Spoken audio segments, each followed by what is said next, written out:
Hey guys, welcome to Reddit Brew. Today, I will be reading from the r/EntitledPeople subreddit, so let's jump into it.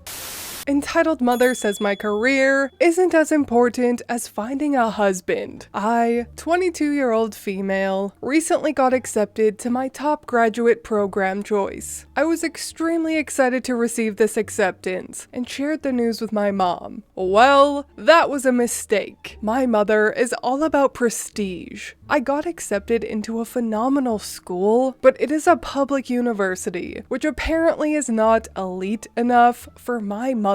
We were arguing back and forth over text, and I told her my reasons for wanting to go to this school instead of an Ivy League. It's a better fit for my research, etc. What she proceeded to message me next left me speechless. Finding a good husband and setting yourself up in a good location to live should be the priority, not focusing on school and research. You need to increase your chances of finding a good husband with a promising career, and the chances are higher in big and elite places. At the school you chose, people don't care about you. They just need someone to do the research for them to build their own careers. So you need to think about what you're going to get out of this for yourself. You're at an age where marriage should be a priority before it's too late. It's up to you to do what you want with your life, but I'm giving you honest advice. Nobody will be honest with you like me. I was shocked reading that message from her, though I shouldn't be surprised. She basically spat in my face by telling me my career and research isn't as important as finding a good husband, which, in her definition, is basically any rich doctor, lawyer, engineer with an advanced degree. Doesn't really matter what I want. Anyways, after crying about how little my mother seems to think of me, I finally responded. Thank you for your opinions, but my career is my priority right now, not finding a husband. My research is really important to me. Her response after that was, okay, so I should shut up. Fine, I will. You don't trust my opinions anyway, and will prefer to go against what I say no matter what. No problem. It's your life and your future, not mine. I did my part in giving honest advice from the career standpoint, and also from the social standpoint. Good luck with your life. I didn't even bother entertaining that message with a response.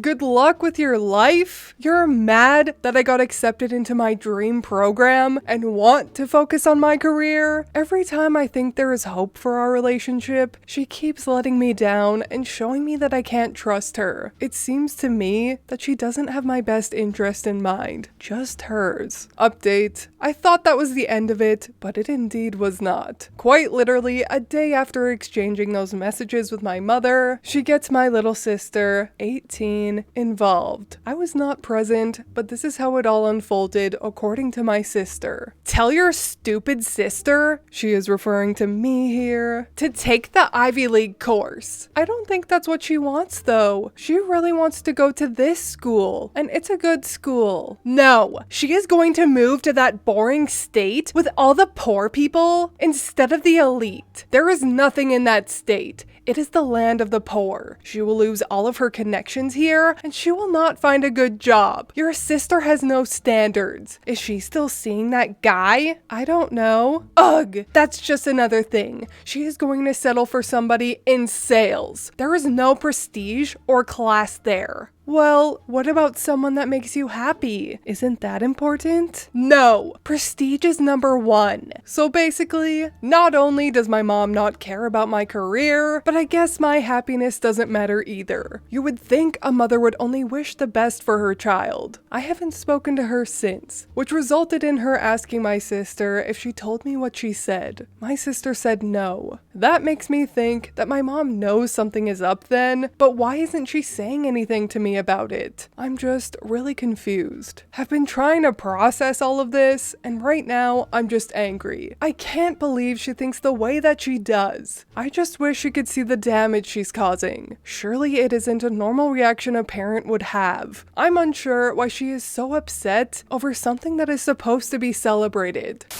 boy, can I ever relate to this. Based off my own experiences with my narc mom, no, they will never see the damage they're causing. You cannot rationalize with people like this. It is impossible. In their mind, they are right, and there's nothing you can do or say to change their mind. They live in a deluded, selfish, delusional world. It is quite literally their world, and we're just living in it. It's especially bad when they were raised in an old-fashioned home where image and having a rich husband is top priority. The values of the 50s was engraved into them, and some people just do not break that cycle. But that's when it's up to you to do so. I can almost guarantee that OP and her mother will never see eye to eye, and you just have to learn to accept that you are both wildly different people and go from there. You can either come to terms with the fact that your mother is manic and will never take your personal values into consideration, or you can distance yourself. But what you will never get is rationality.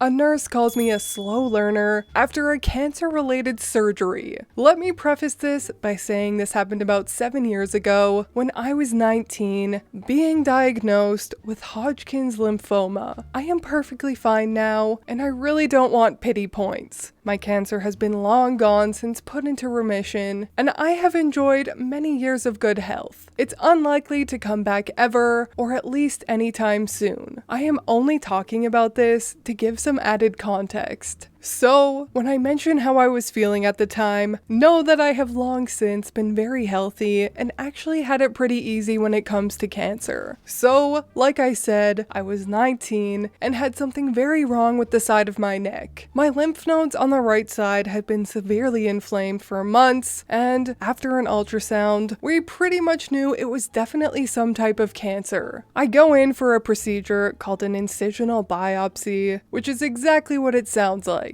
They make me go to sleep, they make an incision, and take out a sample of the affected tissue for testing to make a diagnosis. I was really trying to put on a hard face for all of this. Friends, family, and my doctor had all remarked on how well I was taking the whole thing, but really, I was scared shitless. I was thinking about dying to cancer a lot, so needless to say, when it was the day of my surgery, I was very anxious and generally feeling very sad. So the procedure goes on. They put me to sleep, they get the needed sample, and the next thing I know, I am waking up in the post-anesthesia care unit. As I wake up, a female nurse, probably in her mid-40s, is checking my pulse. "Oh, you're awake. How are you feeling?" I was feeling like complete shit, emotionally, but physically I felt fine, besides feeling insanely groggy. It was my first time being put to sleep for a procedure, and I was feeling pretty drunk and very mentally raw. My lips are cracked in a million different places because I had to fast for this surgery, and my mouth feels like it's full of sand. She asked me a few questions like where I am, what I was here for, etc., just to gauge if I was waking up okay. She then asks me if I want a cup of water or ginger ale. I would have killed for a drink. Yes, please. A ginger ale would be amazing. She says sure thing, and then asks how old I am. I tell her 19, and she says, "Oh, my daughter is 19 too." She goes on to talk about her daughter for what had to have been at least 10 minutes. I get that I was very groggy, but it had to have been at least close to that long. She explains her daughter is studying pre-med at our city's public university. It's not an Ivy League school, but it is very respected, especially for medical study. I am already feeling like shit hearing this because I know I'm going to be out of college for who knows how long, and I used to be very eager with some pretty big aspirations. I am wincing through this because my education being put on pause and my own personal shortcomings are not something I wanted to be faced with quite this second, but nevertheless, she continues. Finally, she asks me about what I want to do. I told her, and she seems pretty unimpressed and gives me some unsolicited advice on career choices. I try to make myself seem as disinterested as possible, but I listen to her talk her bullshit for another few minutes. Then she asks me where I go to school. I'm just attending community college at the moment. "Oh, I'm sorry. Are you a slow learner, honey? I was seeing red. I really don't don't ever lose my shit on strangers, especially people who are helping me or providing me a service. But between my insane level of anxiety regarding my upcoming diagnosis, the anesthesia having an effect on me, having fasted, and this blathering idiot of a woman blatantly talking down to me, I had enough. I stayed silent for a few seconds, and I remember sitting up a bit more in the stretcher. No, I am not. Are you a slow learner? I asked.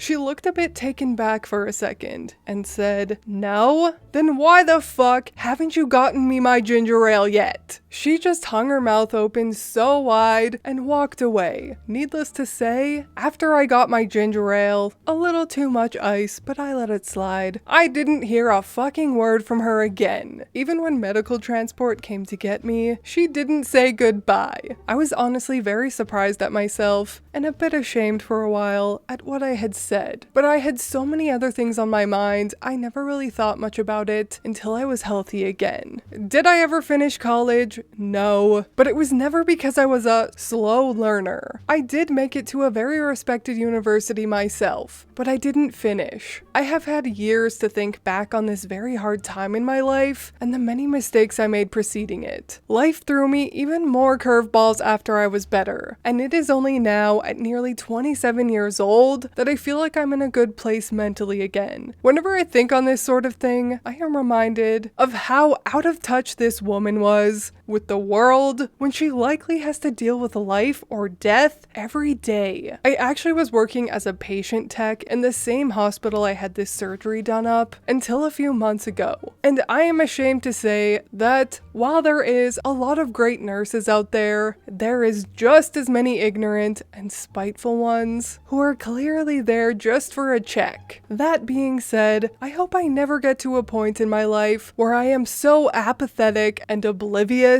to the feelings of others where I would say some shit like that. Lol, good for OP. Honestly, during the entire build-up, I was thinking to myself, ugh, please just tell her to shut up and go get your ginger ale. So I was very pleased when this is exactly what OP did. In fact, OP said it even better. I will never understand why judgmental people who lack humility choose careers such as nursing. It's the same with bitter, impatient people becoming teachers, or flight attendants that hate people, etc. Like, it's literally your job to help people. If you hate people so much, then why are you doing this? The benefits, I guess? I don't know. But anyways, that is all from me today. I hope you enjoyed these 2 entitled people stories. If you did, please leave a like and subscribe. I truly appreciate when you do, and I will see you in the next Reddit story. Bye!